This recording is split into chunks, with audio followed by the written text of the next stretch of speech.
I know that when life is hard, when relationships are hard, um, my recovery becomes more palpable. It it's not, I kind of want to say surface level, but it's not surface level. It's just I feel like I'm gripping it. Like, where's my toolbox? Don't let it go too far. I feel mm, I think there's a relationship to the hypervigilance. Like, just wanting to know it's close by, wanting to know I'm prepared, needing to remind myself that I got everything I need. I, like, there's nothing extra to do. Um, and yeah, I'm kind of in the thick of it right now. I can tell when I miss my meeting because a couple of days before the next week, um, I recognize it. So, something that's coming up for me, and I'm sure this is going to tie into what I just shared, is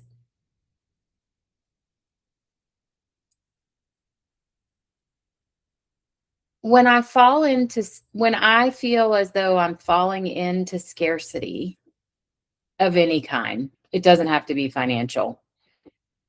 When I feel like I'm falling into scarcity, I have this immediate need or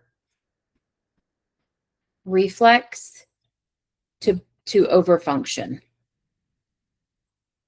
And I know the core belief that it comes from is in order to get something, I have to earn it. In order to get my allowance, I had to do all the chores. That's pretty logical, right? Well, then it became, if you want something at the end of the story, you better behave. So now I only get things when I'm good. And yeah, it's just, I'm very aware that the core belief is what is creating some of the discomfort right now. Whereas, um, when I'm in scarcity, I need to do more. I need to be productive. I need to show that I've earned it, or I hate to say this word, but it's coming up, so I'm going to say it, or that I'm worth it. I hate that. And it is how I feel today. Um, I have been getting a lot of signs from my guides that have been telling me the exact opposite. So I know that something's coming and something's up, but the messages, the synchronicities that I'm getting are all, Am, you've already done it. You've already got it. Like, you don't have to do anymore. It's already coming. And I know I'm speaking vaguely. I hope this is meaning something to someone. And it really agitates the parts in me that have something to prove, because I'm capable of a lot. And unfortunately, all of those medals that I deserved and I never got from overfunctioning, they set the standard really high for myself. And so now when I'm just supposed to be instead of do, it never feels like enough. Give me that back. It doesn't feel like enough. I don't want to use absolutes. And I know that when I feel like I need to do more or be more, it's because I'm trying to control. It's because I'm trying to create an outcome. And I don't believe that core wound anymore. I don't believe that I have to earn my reality. I don't believe that I have to earn, while there is some logic and some literalness in money, I'm working really hard with my relationship around money and recognizing it just as energy, as anything else is energy. And I'm determined that Albert Einstein is going to convince me of this. And it is. It's just energy. And we are magnets. So being able to look at when I'm in a place of scarcity, what am I attracting? The need to control more, the need to do more, because I'm not trusting. And it's not that I'm not trusting, it's that that's not how I'm hardwired. And I need to remind myself in those moments through the pause that I already got it. I'm already it. I've already gotten all the awards. I gave them to me. I am the gift to me. And I don't have to earn more. Because while, yes, I'm getting abundance and abundance is coming to me, I am also really aware of my enoughness. And I'm going to quit talking vaguely for a minute because I might not post this one, okay? Just heads up. As a daughter, I'm enough. I don't have to do more. I don't have to drop everything and show up. I don't have to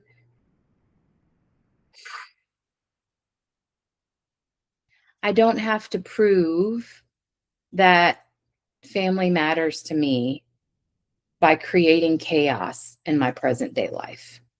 I don't have to prove it. And when I do, I hate when this happens, when I do that, I put me down in order to pick up someone else. And that's the dysfunction. That's my pathology. And so what I'm really proving is that other people are more important than me rather than me.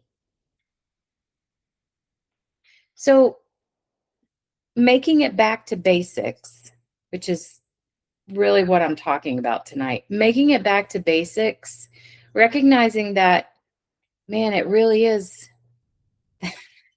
that breathing tool where I count to 10. And no, I don't punch anybody anymore, but it is the back to basics where I have all the tools. I know all the things. And the fact that I'm in feelings is actually in recovery. That's the whole point I'm doing what I'm doing, is so that I can feel. And just because I'm in discomfort does not mean I'm not safe.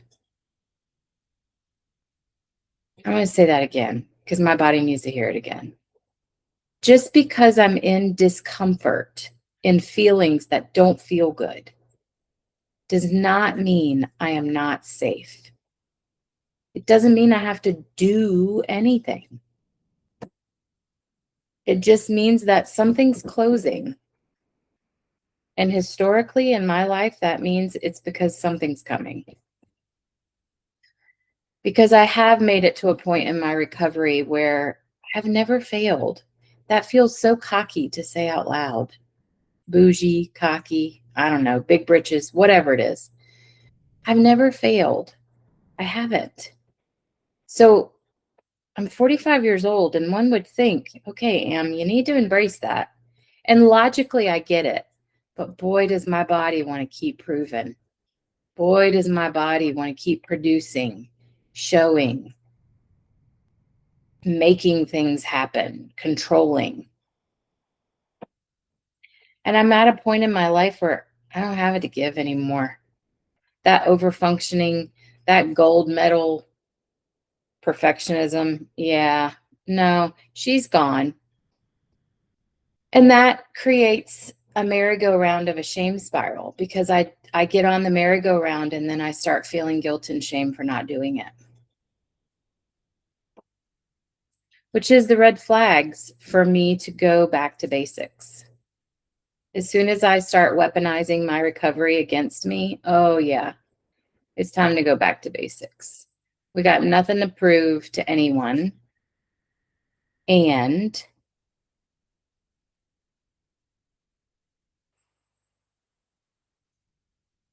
being able to be in the feelings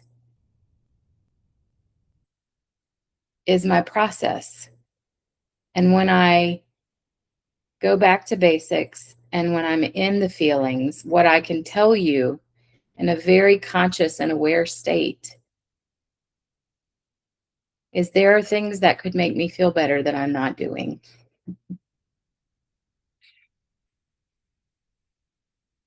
Sharing more, going to another meeting, asking for what I need. Urgh. Yeah. Because remember what I said I do when I get into scarcity? I lock it up. I keep everything close. And that's not what I believe about my recovery. I believe about my recovery is I keep what I have by giving it away. And I know that that's what happens. And I trust that. And so tonight, it's not about doing, it's about being. And it's about the power of the pause and being able to return back to basics. Because as soon as I start hurting me, I'm already in it. And I don't think that we get to control the world and our loved ones and things around us to try to prevent this from happening. I don't think it matters if we have 6 months, if we have 5 years, or if we have 25 years. I think this is the world that we're living in now. And maybe a reframe for me is that some of the hard part that's happening is to allow me to do more of what causes the vulnerability, create more connection, ask for what I need more, leaning into that more, because I'm aware that I'm not doing it as much as I could be. Really hope that meant something to somebody.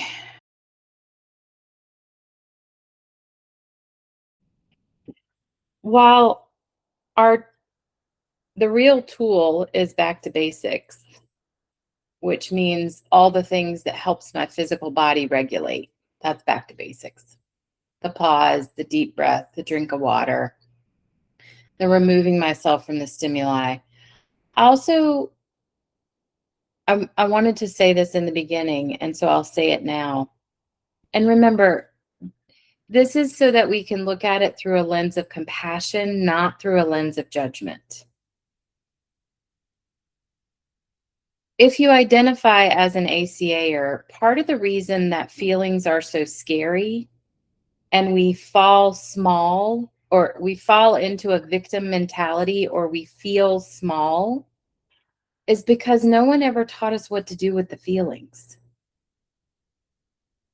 Feelings weren't okay. And that has a lot to do with how we're wired and what do we do with the feelings now as adults. Doesn't matter how cognitively intelligent we are. It doesn't matter what we do for a living. It doesn't matter how old we are. It's still part of that blueprint of the original house, which was how our parents modeled feelings. And if feelings were even permissive, if feelings were okay. For many of us, feelings were an inconvenience or feelings would get us in trouble. I know I've shared numerous times. Not only was it scary to be loud and fighting with my sisters, that didn't happen very often. It was more scary if we were playing and laughing too loud or walking too loud in the hallway. So, having an aversion to feelings is a very old relationship. And oftentimes there is this correlation with powerlessness. When I have feelings, I feel powerless because as a little one, we're we're very emotional. That's the job of our little one, our inner child, is to have all the big feelings, right? To be really authentic and really emotive. And to have that shut down time after time, or maybe even too afraid to have them for whatever reason. What it taught my body is they're not okay, which is why at 45 years old, I'm still saying things to myself like, just because this feels uncomfortable does not mean I'm not safe. I am safe. It just doesn't feel good. And I don't know about you guys, but I'm very confident to say, while my parents experienced a shit ton of grief in their childhood, no one taught them how to do it. No one taught them how to be sad. No one taught them how to be angry in a healthy way. I'm not excusing and I'm not justifying. And I am bringing in the generational trauma of what does it mean to be emotionally unavailable? It means that when feelings come up in my body, I don't know what to do with them. And it doesn't care that I'm a therapist. And my pathology will weaponize that against me, as I mentioned earlier. So it is this opportunity of compassion to yes, go back to basics, get into the pause and realize, of course I don't know what to do with this. Of course I'm exhausted. This is grief. Remember, we talked about grief a lot. It is a process. It's not just a feeling. And if you're exhausted, that may have something to do with where you are in your journey. But it's also compiled with the sadness and the anxiety and the depression and all the other things that go with it. So it would be amazing if our body would just feel one feeling at a time. And I don't know about you guys, but my body didn't get that notice. So it's feeling a lot lately. And that's what makes me shrink. It's what makes me at times feel like a victim because I feel powerless and there's nothing to fight. Like there's no bad guys. It's just me and me. So back to basics is what allows for me to come out of that little scared part of my brain, the amygdala, and back in my prefrontal cortex, where I get to use some compassion and say, Am, you're still figuring this out. There is no book for this. There's a shit ton of books out there, but none of them teach our body. They only teach our brain. So I hope this was helpful for you guys. I hope that if nothing else, it was validating